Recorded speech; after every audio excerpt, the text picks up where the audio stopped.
Hello friends, मैं doctor Taufiq Hussain, associate professor in higher education. कल हमने भारतीय इतिहास के आधुनिक काल के प्रारंभ के विषय में चर्चा की थी और इसके साथ ही हमने ये भी चर्चा की थी कि भारत में 15वीं शताब्दी में किस प्रकार यूरोपियंस आए, कौन सी परिस्थिति उसके लिए उत्तरदायी थी और उन यूरोपियंस में आने वाले प्रथम पुर्तगाली थे। हमने पुर्तगालियों के विषय में जो चर्चा की थी कि सर्वप्रथम यूरोप से आने वाले पुर्तगाली थे, व्यापारी पुर्तगाली थे और 1498 में सर्वप्रथम वास्को डी गामा कालीकट के बंदरगाह पर वहाँ के शासक जमोरिन से मिलता है और इस कार्य में गुजरात के व्यापारी अब्दुल मलिक उनकी मदद करते हैं और वास्को डी गामा है वो जमोरिन से व्यापारिक सुविधाएं, व्यापार करने की अनुमति है वो प्राप्त कर लेता है और यहाँ का सामान जब वो अपने पुर्तगाल ले जाता है तो 60 गुना ज़्यादा कीमत पर बेचता है। तो इससे उसकी खुद का हौसला अफजाई होता है तथा पुर्तगाल के अन्य व्यापारी भी भारत से व्यापार करने के लिए आकर्षित होते हैं। इसलिए 1502 में वास्को डी गामा पुनः भारत आता है और 1524 में भारत में ही वास्को डी गामा की मृत्यु हो जाती है। इसके पश्चात केबार्क 1502 में भारत आता है और वह भारत के कोचीन नामक स्थान पर व्यापारिक कोठी स्थापित करता है और वहाँ एक किले का निर्माण भी करता है जो पुर्तगालियों का भारत में पहला किला था। इसके पश्चात हमने चर्चा की थी कि इन पुर्तगाली बस्तियों का गवर्नर या वाइसराय है वो फ्रांसीसी कंपनी नियुक्त कर देती है। तो पहला वाइसराय पुर्तगाली बस्तियों का फ्रांसिस्को डी अल्मीडा था और वह अपनी ब्लू वाटर पॉलिसी के लिए और चोल की लड़ाई के लिए प्रसिद्ध माना जाता है। चोल की लड़ाई के अंतर्गत अल्मीडा ने मिस्र, तुर्की और गुजरात की शून्य सेनाओं को पराजित किया और जब पुर्तगाली भारत में आए तो उस समय यहाँ पे अरब व्यापारियों का व्यापार पर एकाधिकार था। तो पुर्तगालियों को अरब व्यापारियों से संघर्ष करना पड़ा। इसके पश्चात अल्मीडा के पश्चात अल्फांसो अबू बकर है, वह पुर्तगाली बस्तियों का गवर्नर बनता है। इसे पुर्तगाली सत्ता का वास्तविक संस्थापक माना जाता है। इसके समय की महत्वपूर्ण घटना 1510 में बीजापुर के शासक यूसुफ आदिल शाह को पराजित करके गोवा पे अधिकार माना जाता है और ये गोवा पुर्तगालियों के अधिकार में 1961 तक रहा। पुर्तगाली धार्मिक रूप से कट्टर थे और वो ज़्यादा से ज़्यादा ईसाई धर्म का प्रसार करना चाहते थे। इसलिए उन्होंने भारतीय स्त्रियों से भी ज़बरदस्ती वैवाहिक संबंध स्थापित किए। पुर्तगाली अरब और वेनिस व्यापारियों का हिंद महासागर पर व्यापारिक एकाधिकार समाप्त करना चाहते थे। यहाँ के मसाले व्यापार पर एकाधिकार करना चाहते थे, ईसाई धर्म का प्रसार करना चाहते थे। लेकिन बाद में पुर्तगालियों को ब्राज़ील में सोना और चांदी मिल गया, इसलिए उन्होंने भारतीय महाद्वीप से अपना ध्यान है वो हटा लिया और उनके व्यापार का प्रमुख केंद्र दक्षिणी अमेरिकी महाद्वीप बन गया। पुर्तगालियों ने भारत में कार्टेज पद्धति, आर्मिडा व्यवस्था, ब्लू वाटर पॉलिसी जैसे नवाचार किए, जिसकी चर्चा हम पिछले व्याख्यान में कर चुके हैं। पुर्तगालियों का तीसरा प्रमुख गवर्नर नीनो डा कुना था, जिसने 1530 में पुर्तगाली बस्तियों की जो नई राजधानी कोचीन के स्थान पर गोवा है वो बनाई और 1961 तक गोवा ही पुर्तगाली बस्तियों की राजधानी रही। पुर्तगालियों का भारत पर क्या प्रभाव पड़ा, इसके विषय में भी हमें जानना आवश्यक है कि पुर्तगाली जब भारत आए तो ये भारत में तंबाकू, आलू, लौकी, पपीता, अमरूद, संतरा, मूंगफली आदि कई फसलें लेकर के आए। तो भारतीयों को इन फसलों की जानकारी पुर्तगाल के माध्यम से मिली। पुर्तगालियों ने 1556 में गोवा में एक प्रिंटिंग प्रेस स्थापित की और पुर्तगालियों के माध्यम से ही भारत और जापान की मध्य व्यापारिक संबंध स्थापित हुआ। पुर्तगाली भारत के समुद्री व्यापार पर एकाधिकार करना चाहते थे, इसलिए उन्होंने बड़े बड़े जहाज़ों का निर्माण करवाया। तो जहाज़ की तकनीक से भी भारतीय परिचित हुए और इसके साथ साथ जब पुर्तगाली भारत में आए तो वो एक स्थापत्य कला की जो यूरोपीय शैली थी, जिसको गोथिक शैली कहा जाता है, जिसके अंतर्गत ऊंचे मेहराब होते थे, सुंदर साज सज्जा होती थी, उनसे भारतीय वो परिचित हुए और इन्होंने भारत के तटवर्ती प्रदेशों पर ईसाई धर्म का प्रचार भी किया। पुर्तगालियों ने 1636 में हुगली पर अधिकार करने का प्रयास किया, लेकिन सांझा जैसे शक्तिशाली शासक होने के कारण पुर्तगाली हुगली पर अधिकार नहीं कर सके। पुर्तगालियों के पश्चात भारत में जो दूसरे व्यापारी आए वे डच थे, जिसको होलैंड भी कहा जाता है। और पहला डच व्यापारी कार्नेलियन हस्तमान था, जो 1596 में भारत आया। 1602 में डच ईस्ट इंडिया कंपनी की स्थापना हुई और डचों ने अपनी पहली व्यापारिक बस्ती 1605 में मुसल्लीपट्टम में स्थापित की। इसके पश्चात पुलकिट, सूरत, विमलेशपट्टम, करिकाल, 1653 में चिनसुरा, 1658 में कासिम बाजार, पटना, बालासोर, नेगापट्टम, 1663 में कोचीन आदि स्थानों पे डचों ने अपनी व्यापारिक कोठी है वो स्थापित की। डच प्रारंभ में मसाला व्यापार में इंटरेस्ट लेते थे, लेकिन धीरे धीरे इनका ध्यान मसालों के स्थान पर कपड़ों के व्यापार पर हो गया और डचों को भारतीय वस्त्र व्यापार को अंतर्राष्ट्रीय पहचान दिलाने का श्रेय है वो डचों को जाता है। प्रारंभ में डचों का संघर्ष पुर्तगालियों से हुआ और डचों ने पुर्तगालियों को भारतीय व्यापार से निष्कासित कर दिया, लेकिन डच स्वयं भी भारत में लंबे समय तक नहीं टिक सके और अंग्रेज़ों ने उन्हें पराजित कर दिया, जिसका कारण अंग्रेज़ों की एक शक्तिशाली नौसेना थी और इसके अलावा इनकी मसाला व्यापार में ज़्यादा रुचि होने के कारण ये इंडोनेशिया, मलेशिया, जावा, सुमात्रा आदि द्वीप समूह की ओर चले गए। 1759 में बेदरा का युद्ध हुआ और ये डचों और अंग्रेज़ों के मध्य हुआ, जिसमें डचों की पराजय हुई और बेदरा के युद्ध में डचों को अंग्रेज़ों से निर्णायक पराजय का सामना करना पड़ा। तो डचों का भारत में योगदान की बात करते हैं तो हम ये कह सकते हैं कि वस्त्र उद्योग को उन्होंने भारतीय वस्त्र उद्योग को अंतर्राष्ट्रीय ख्याति दिलाने का श्रेय जाता है। डचों के पश्चात भारत में तीसरे नंबर पर जो यूरोपियंस आए वे अंग्रेज़ थे और भारत में सर्वप्रथम स्थल मार्ग से आने वाला प्रथम अंग्रेज व्यापारी मिल्डन हॉल था। 1599 में भारत आया। 31 दिसंबर 1600 को ईस्ट इंडिया कंपनी की स्थापना हुई, जिसके 217 शेयर होल्डर्स थे और ये एक निजी कंपनी थी। ब्रिटेन की महारानी एलिजाबेथ प्रथम ने 15 वर्षों के लिए ईस्ट इंडिया कंपनी को पूर्वी देशों से व्यापार करने की अनुमति दी और इसके पश्चात इनको 20-20 वर्ष के लिए बढ़ाया गया। अंग्रेज़ों ने उस समय का जो तत्कालीन ब्रिटेन का शासक था जेम्स प्रथम, उसने विलियम हॉकिंस को 1608 के अंदर भारत भेजा। उसमें भारत के तत्कालीन मुग़ल शासक जहांगीर थे और जहांगीर ने विलियम हॉकिंस को कुछ व्यापारिक सुविधाएं प्रदान की, लेकिन विलियम हॉकिंस या यो कहीं जेम्स प्रथम उन सुविधाओं से प्रसन्न नहीं हुआ। ऐसी स्थिति में जेम्स प्रथम ने 1615 में टॉमस रो को अपने राजदूत के रूप में भेजा।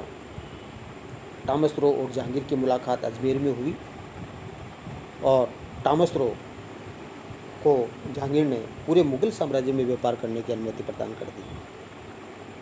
अंग्रेज़ों ने अपनी पहली व्यापारिक कोठी 1608 में सूरत में स्थापित की।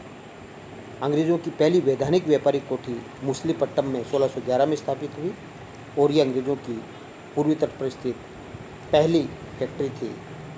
1633 में हुगली उड़ीसा में उन्होंने अपनी व्यापारिक बस्ती स्थापित की और 1686 में अंग्रेज़ों ने हुगली में अपनी व्यापारिक कोठी स्थापित करने की कोशिश की, लेकिन औरंगजेब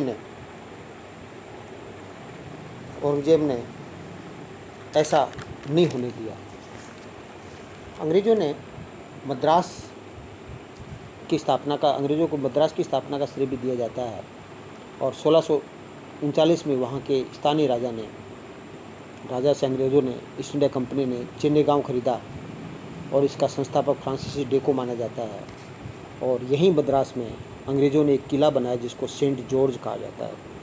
तो भारत में अंग्रेज़ों द्वारा स्थापित पहला जो किला मद्रास में स्थापित किया जिसको सेंट जॉर्ज कहा जाता है, तो उसको माना जाता है।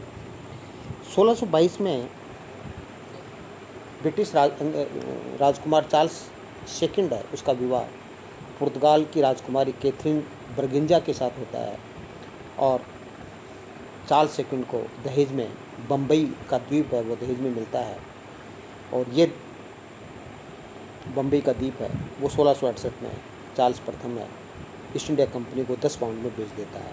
इस प्रकार 1668 में बम्बई जैसा महत्वपूर्ण पश्चिमी तट का प्रमुख बंदरगाह है वो अंग्रेज़ों को मिल जाता है।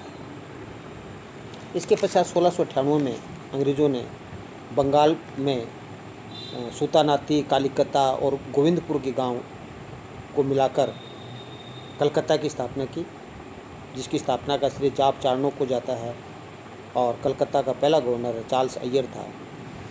इस प्रकार अंग्रेज़ों ने मद्रास, बम्बई और कलकत्ता, जिसको फोर्ट विलियम भी कहा जाता है, वहाँ भी किले का निर्माण किया। इन 3 महत्वपूर्ण स्थानों पर अपना अधिकार स्थापित करने में सफल रहे। 1717 में मुग़ल सम्राट फ़र्रुखसियर ने एक शाही फरमान जारी किया। एक ब्रिटिश प्रतिनिधिमंडल 1717 में फ़र्रुखसियर से मिला और इस प्रतिनिधिमंडल में जॉर्ज हैमिल्टन नामक डॉक्टर भी था जिसने फ़र्रुखसियर का इलाज किया। उससे फ़र्रुखसियर प्रसन्न होता है और अंग्रेज़ों को फ़र्रुखसियर 3000 वार्षिक के बदले बंगाल में व्यापार करने की छूट प्रदान कर देता है। 10,000 वार्षिक के बदले सूरत में व्यापार करने की अनुमति प्रदान कर देता है और अंग्रेज़ों को सिक्के डालने की मान्यता भी प्रदान कर देता है। इसके पश्चात अंग्रेज़ों के पश्चात जो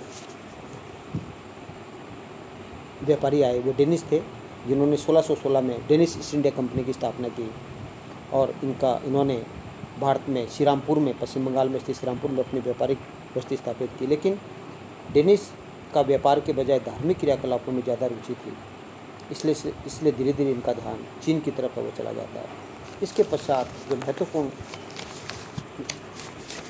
यूरोपियन भारत आए जिनके अंग्रेज़ों से ज़बरदस्त प्रतिस्पर्धा हुई वो फ्रांसीसी थे और जिस समय फ्रांसीसी ईस्ट इंडिया कंपनी की स्थापना हुई उस समय फ्रांस में लुई 14वें का शासन था और उसका वित्त मंत्री, फाइनेंस मिनिस्टर उस समय कोलबार्ड था। उसके प्रयास से फ्रेंच ईस्ट इंडिया कंपनी की स्थापना 1664 में हुई और 1668 में फ्रेंच ने अपनी पहली व्यापारिक केंद्र की स्थापना सूरत में की।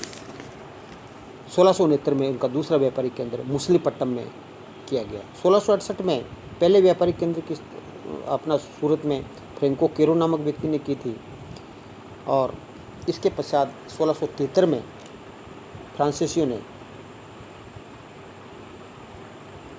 फ्रैंको मार्टिन के नेतृत्व में जिसमें पांडिचेरी की स्थापना की और वहाँ एक किले का निर्माण किया जिसको फोर्ट लुई कहा गया। इस प्रकार फ्रांसीसी और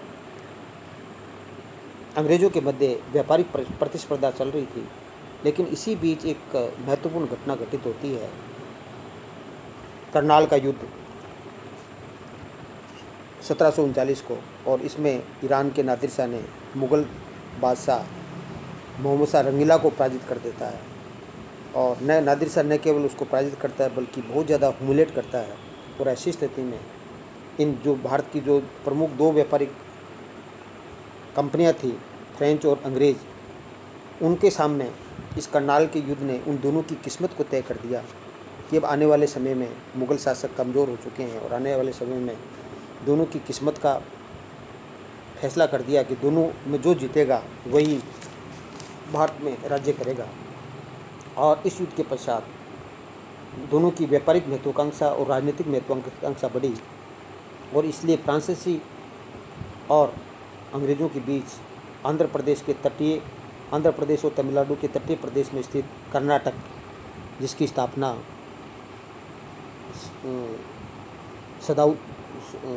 शहादतुल्लाह खां ने की थी और जिसकी राजधानी अर्काड थी, में फ्रांसीसी और अंग्रेज़ों के बीच में अपनी राजनीतिक श्रेष्ठता स्थापित करने के लिए 3 युद्ध लड़े गए, जिसे कर्नाटक युद्ध कहा जाता है। इस कर्नाटक युद्ध का जो प्रथम कर्नाटक युद्ध है वो 1746 से 48 के बीच में प्रथम कर्नाटक युद्ध हुआ फ्रांसीसी अंग्रेज़ों के बीच में। और इसका युद्ध का प्रमुख कारण अंग्रेज़ों और फ्रांसीसियों के बीच में ऑस्ट्रिया के उत्तराधिकार का संघर्ष था, जिसमें दोनों इंटरेस्ट ले रहे थे। और जब ऑस्ट्रिया के उत्तराधिकार के संघर्ष में अंग्रेज़ और फ्रांसीसियों के बीच में यूरोप में युद्ध हुआ, इसका प्रभाव भारत पे पड़ा और भारत में अंग्रेज़ कैप्टन बार्नेट ने फ्रांसीसी जहाज़ों को अपने कब्जे में ले लिया। और ऐसी स्थिति में फ्रांसीसी उस समय गवर्नर था डुप्ले, उसने मॉरिशस से लाबुर्सदने को बुलाया और मद्रास का घेरा डाला और उसने जो उस समय अंग्रेज़ों की मद्रास सबसे महत्वपूर्ण बस्ती थी उस पर अधिकार कर लिया। जब फ्रांसीसियों ने मद्रास पर अधिकार कर लिया तो ऐसी स्थिति में मद्रास को वापस प्राप्त करने के लिए अंग्रेज़ों ने अनवरुद्दीन से सहायता मांगी और फलस्वरूप 1748 में फ्रांसीसी और अनवरुद्दीन के मध्य सेंट थोमे का युद्ध है या अड्यार का युद्ध है वो होता है। और इस युद्ध के अंदर है वो फ्रांसीसियों की विजय होती है और अंत में एक्स-ला-चैपेल की संधि 1748 में होती है, जिसके अंतर्गत मद्रास अंग्रेज़ों को वापस दे दिया जाता है और इस प्रकार प्रथम कर्नाटक युद्ध समाप्त हो जाता है। तो प्रथम कर्नाटक युद्ध में फ्रांसीसियों ने थोड़ी सी सेना से एक बहुत शक्तिशाली सेना को पराजित कर दिया था, इसलिए डुप्ले की महत्वाकांक्षा बढ़ जाती है और इस महत्वाकांक्षा को पूरा करने का मौका उसे कर्नाटक के द्वितीय युद्ध में मिलता है, जो कि 1749 और 1754 के मध्य होता है। इस युद्ध का प्रमुख कारण दक्षिण भारत की 2 प्रमुख रियासत हैदराबाद और कर्नाटक के मध्य हैदराबाद और कर्नाटक दोनों के अंदर उत्तराधिकार के लिए संघर्ष था। इस उत्तराधिकार का संघर्ष था और इस उत्तराधिकार के संघर्ष में फ्रांसीसी और अंग्रेज़ों के द्वारा अपनी तरफ से भाग लेने के कारण से द्वितीय कर्नाटक युद्ध हुआ और इस युद्ध में फ्रांसीसी मुजफ्फरजंग हैदराबाद के और कर्नाटक के चंदा साहब ने मिलकर के अनवरुद्दीन और नासिर जंग को पराजित कर दिया। तो जैसा कि मैंने बताया कि इस युद्ध का प्रमुख कारण दक्षिण भारत में कर्नाटक और हैदराबाद की रियासतों का आंतरिक संघर्ष था और इस संघर्ष में कर्नाटक के अनवरुद्दीन और हैदराबाद के नासिर जंग का पक्ष फ्रांसीसी ले रहे थे। अनवरुद्दीन और नासिर जंग कर्नाटक में अनवरुद्दीन और हैदराबाद में नासिर जंग का शासन था, लेकिन फ्रांसीसी ने कर्नाटक में चंदा साहब जो अनवरुद्दीन का विरोधी था और हैदराबाद में मुजफ्फर जंग जो नासिर जंग का विरोधी था की सहायता की और फलस्वरूप 1749 में अंबूर का युद्ध हुआ और इस अंबूर के युद्ध के अंदर चंदा साहब, मुजफ्फर जंग और फ्रांसीसियों के संगठन ने मिलकर अनवरुद्दीन और नासिर जंग को पराजित करके मार डाला। तो इस प्रकार डुप्ले ने हैदराबाद के निज़ाम के साथ एक सहायक संधि की, जो भारत में प्रथम सहायक संधि मानी जाती है और उसके अंतर्गत हैदराबाद में एक सैनिक टुकड़ी है वो रखने का निर्णय लिया गया और इस सहायक संधि का बड़े स्तर पर प्रयोग फिर अंग्रेज़ों ने किया, वेलेस्ली ने किया। तो इस कर्नाटक के द्वितीय युद्ध के पश्चात फ्रांसीसियों की डुप्ले की महत्वाकांक्षा और बढ़ गई और ये कर्नाटक का द्वितीय युद्ध है वो 1755 में पांडिचेरी की संधि के द्वारा है वो समाप्त हुआ। और इस युद्ध में विजय के उपलक्ष्य में चंदा साहब ने है डुप्ले को 80 गांव दिए और मुजफ्फरजंग ने डुप्ले को 20 गांव दिए। और इसके पश्चात अर्काट का इसका कर्नाटक का तृतीय युद्ध होता है 1756 से 1763 के बीच में। और इस युद्ध का प्रमुख कारण इंग्लैंड और फ्रांस के बीच में यूरोप में जो सत्पुरुषीय युद्ध था वो उसको माना जाता है। इस युद्ध में रॉबर्ट क्लाइव द्वारा फ्रांसीसियों की बस्ती चंद्रनगर पर अधिकार कर लिया। इस कारण से भारत में कर्नाटक का युद्ध होता है। और इसके पश्चात 1760 के अंदर 22 जनवरी 1760 को वांडियावास का युद्ध होता है। उस वांडियावास के युद्ध के अंदर जो अंग्रेज हैं वो फ्रांसीसियों को पूर्ण रूप से पराजित कर देते हैं। और इस प्रकार भारत में व्यापारिक प्रभुत्व है वो एक प्रकार से अंग्रेज़ों का स्थापित हो जाता है। तृतीय जो कर्नाटक युद्ध है वो 1763 में पेरिस की संधि के द्वारा समाप्त होता है। पेरिस की संधि के द्वारा है वो समाप्त हो जाता है। और इसके अंतर्गत फ्रांसीसियों के जो चंद्रनगर को छोड़कर के फ्रांसीसियों की जो बस्तियाँ थी वो अंग्रेज़ों को वापस लौटाने पड़ते हैं इस संधि के द्वारा। और इस कर्नाटक के तृतीय युद्ध का परिणाम ये हो कि फ्रांसीसियों ने हमेशा के लिए अंग्रेज़ों को हराने का विचार है वो त्याग दिया। अब हमारे सामने प्रश्न उठता है कि फ्रांसीसी कंपनी भारत में क्यों हार गई।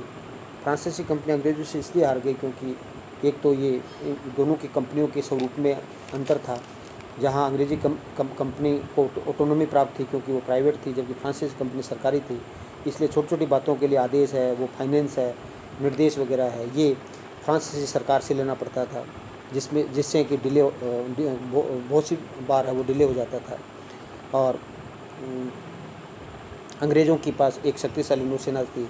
अंग्रेजी सेनानायक भी फ्रांसीसी सेनानायक के अपेक्षा ज़्यादा योग्य थे, लॉर्ड क्लाइव, आर्कूट वगैरह, जबकि फ्रांसीसी सेनापति लिली डुप्ले वगैरह उग्र स्वभाव के थे। और इसके अलावा फ्रांसीसी सरकार का ध्यान यूरोप में ज़्यादा था, भारत में ज़्यादा नहीं था। जर्मनी इटली की तरफ उनका ज़्यादा ध्यान था, जबकि अंग्रेज़ों का भारत पर ज़्यादा ध्यान था। इसलिए उन्होंने बड़ी तल्लीनता से इसमें भाग लिया। और इसका एक महत्वपूर्ण कारण इंग्लैंड है उसने प्लासी के युद्ध के अंदर है वो सिराजुद्दौला को पराजित कर दिया। और पराजित करने से उनको अकूत संपत्ति मिली और इस संपत्ति का उपयोग उन्होंने कर्नाटक के युद्ध में फ्रांसीसियों को पराजित करने के अंदर लगाया। इस प्रकार कर्नाटक युद्ध के अंदर है वो एक प्रकार से अंग्रेज़ों के भाग्य का फैसला हो जाता है। फ्रांसीसी पूर्ण रूप से पराजित हो जाते हैं। और इस कर्नाटक के युद्ध में विजय सफलता के हौसला और महत्वाकांक्षा ने अंग्रेज़ों को भारत में साम्राज्य स्थापित करने का मौका दिया। और अब इसका दूसरा ध्यान भारत के सबसे समृद्ध प्रांत बंगाल पे पड़ता है।